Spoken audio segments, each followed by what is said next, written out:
Eu acho que a grande preocupação nossa é a forma como nós vamos fazer chegar a essa população que está lá no final da linha, essa questão do petróleo. Nós dizemos que o petróleo tem que ser nosso, eu acho que aqui não tem dúvida. Eu acho que a grande dúvida está lá no final da linha e não está para nós, é por que o petróleo tem que ser nosso.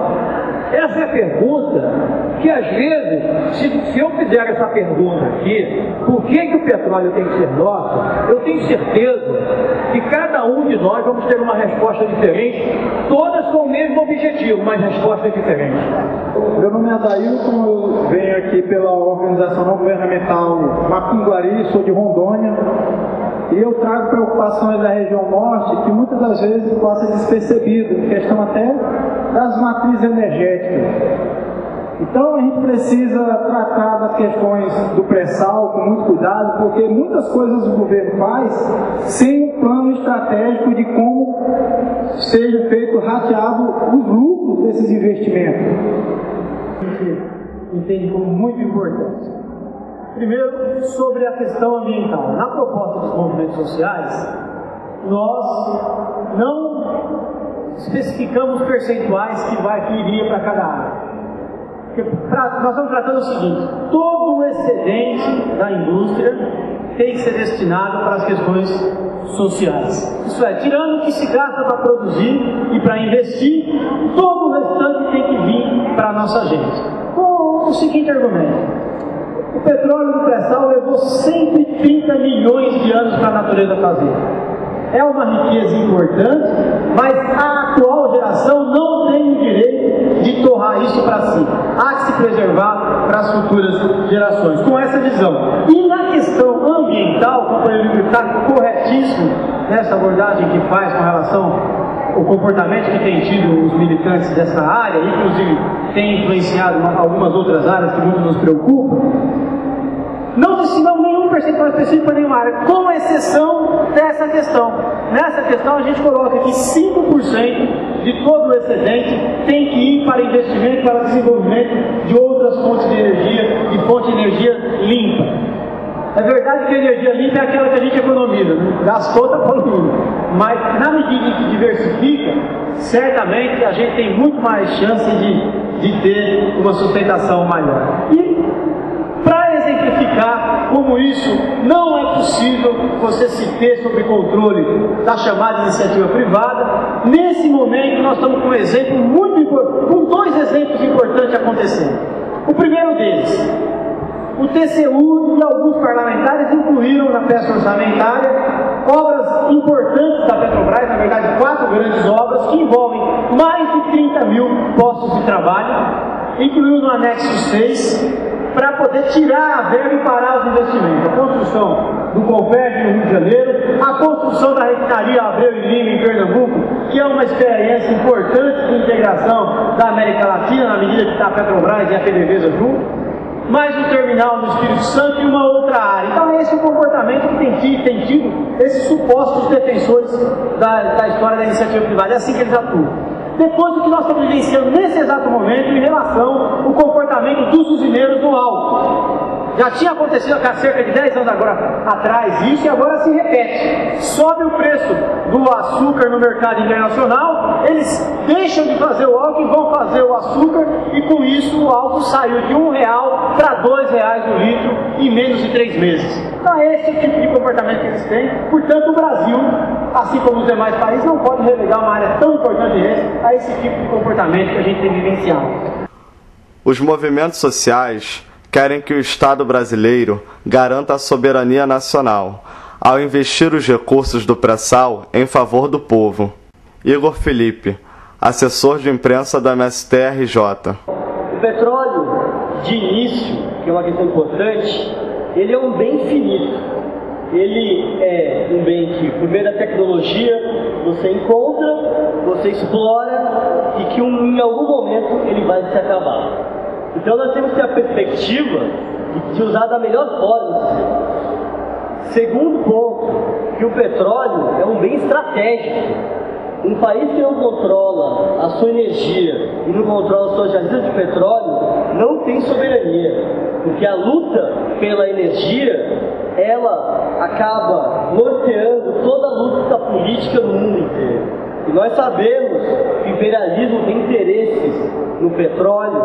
Aqui na frente, no lugar que está acontecendo agora, coincidentemente no mesmo horário, um ato contra as bases militares. Tem bases, os Estados Unidos vem espalhando bases militares pelo mundo inteiro. E um dos interesses deles é os recursos naturais, é o petróleo. Então, esse é um tema muito importante para o nosso país. O MST vem identificando essa participação, mas não é de hoje que o movimento vem discutindo a questão do petróleo. Desde a greve dos petroleiros, em 1995, quando o governo Fernando Henrique apresentou o projeto para quebrar o monopólio estatal do petróleo, o MST se juntou aos petroleiros, fizemos uma ocupação do Salão Verde do Congresso Nacional contra a quebra do monopólio, contra a privatização da Petrobras e em defesa dos nossos recursos e da nossa soberania. Desde então, o movimento vem fazendo uma grande campanha contra os leilões. Esse é um ponto fundamental, que o modelo de concessão criado pelo Fernando Henrique criou esse instrumento do leilão, que na verdade entrega as nossas riquezas por um preço e depois as empresas são donas do petróleo e fazem o que elas bem entenderem, sem o Estado ter nenhum controle. E desde 2007, nós participamos da fundação do Fórum Nacional contra a Privatização do Gás e do Petróleo no Rio de Janeiro.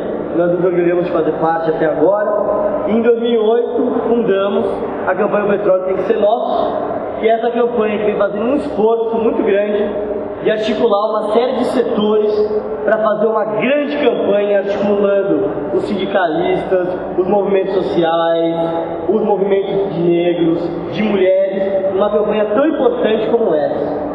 Porque essa campanha para nós, ela tem um potencial muito grande. Um potencial que não é só para garantir o controle sobre o petróleo, mas para pressionar pelas mudanças, para transformar o nosso país. O primeiro potencial da nossa campanha é um potencial político.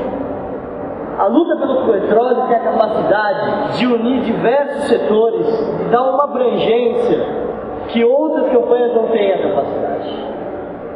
É uma campanha que tem a capacidade de colocar a sociedade brasileira em movimento em defesa de um recurso tão importante.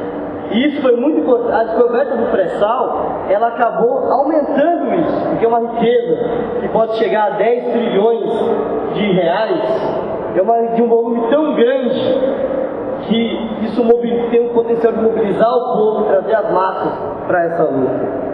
Ela tem o potencial também, como eu coloquei agora, de envolver o povo brasileiro. Não só as organizações e as entidades, mas tentar trazer as pessoas que não têm os seus direitos sociais atendidos a lutar por uma riqueza que pode garantir a sua cidadania, o seu desenvolvimento, a educação, a terra, a saúde. Então a campanha tem esse potencial de atrair e envolver o povo. Terceiro elemento, ela tem uma capacidade de gerar lutas sociais. Para nós do MST, é necessário fazer um grande movimento de massas, com lutas, com ocupações, com greves, trancamentos de estrada, protestos, para conseguir enfrentar o poder das empresas transnacionais.